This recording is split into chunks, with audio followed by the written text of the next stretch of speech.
Ever sat at your desk, staring at a to-do list so long it could qualify as a psychological thriller? And instead of doing any of it, you just open TikTok? Yeah, same. And no, you're not lazy. You're not broken. You're not a failure at adulthood. You're overwhelmed. And when your brain is overwhelmed, sometimes it just shuts down. And the worst part? You might still be sitting in a room that looks productive. Laptop open, coffee nearby, maybe even a planner. But inside, it feels like someone unplugged your mental Wi-Fi. Nothing's loading, not even your will to care. It's like your brain walks into a messy room, sees everything all at once, and just quietly lies down on the floor like, nope, not today. Good luck, champ. This isn't just procrastination. It's not about being undisciplined. This is what psychologists call cognitive overload. Your working memory, the mental scratch pad where we juggle tasks, has limits. And when you push past those limits, it's like trying to run 37 apps on a 10-year-old laptop. Eventually, it freezes. And that freezing, that's the shutdown. And it's sneaky. Sometimes it looks like endlessly reorganizing your desktop folders. Sometimes it looks like researching productivity hacks instead of, being productive. Because your brain wants to do something. It just doesn't know where to start.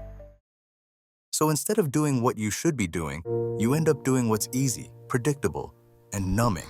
Scrolling, snacking, binge-watching a show you don't even like anymore. Just something to give your nervous system a break. But that break often comes with guilt. Because while you're resting, the to-do list is still whispering you're falling behind, which only makes the shutdown worse. It's a cruel little loop. Too much to do, brain freezes, do nothing, feel guilty. Now you've got even more to do. And that guilt hits harder when you're someone who cares. You're not avoiding things because you don't want them done. You're avoiding them because you care so much. You're scared you won't do them well enough. And that's exhausting. This spiral isn't a character flaw. It's a survival response. According to logotherapy, Viktor Frankl's school of thought, we don't just suffer from stress. We suffer when we feel like our effort doesn't matter, when our work feels meaningless, or the load feels impossible. That's when motivation vanishes. Not because we're lazy, but because meaning got lost in the chaos. Think about it. Even the smallest task becomes unbearable if it feels disconnected from purpose. Folding laundry when you're spiraling feels like folding failure. Answering emails when you're emotionally drained feels like performing a version of yourself you can't access right now. You ever remember being a kid, told to clean your whole room, and instead you just sat in the middle of the mess, playing with a sock like it was a puppet? Yeah, that was you trying to manage overwhelm without the language for it. And now, you're the same kid, just taller, and your room is your entire life. And maybe now the stakes feel higher. It's not just toys on the floor anymore. It's bills, deadlines, relationships, health, dreams you feel behind on. But that same paralyzing feeling, still there. So how do you get out of it? No, it's not about lighting candles and romanticizing your checklist.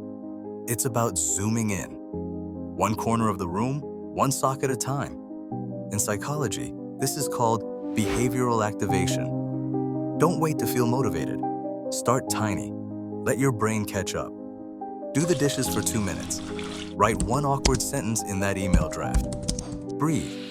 Then maybe do one more thing. That's how momentum begins, quietly. And sometimes, your tiny isn't even action. Sometimes it's sitting down, acknowledging, yeah, I'm maxed out. That honesty, that's a first step too. And maybe, just maybe, you give yourself permission to not do everything today.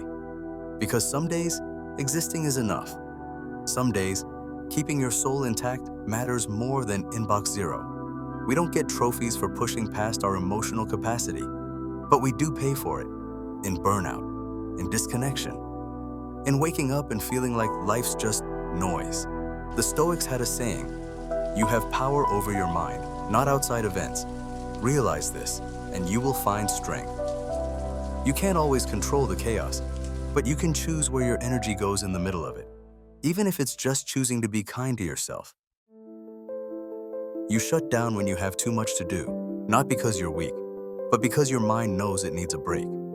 So maybe the real strength is learning when to pause and when to begin small. Hey, if this made you feel a little more understood, you're not alone.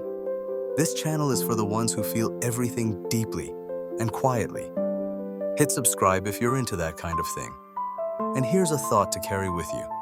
When nothing feels possible, just do the possible. See you in the next one.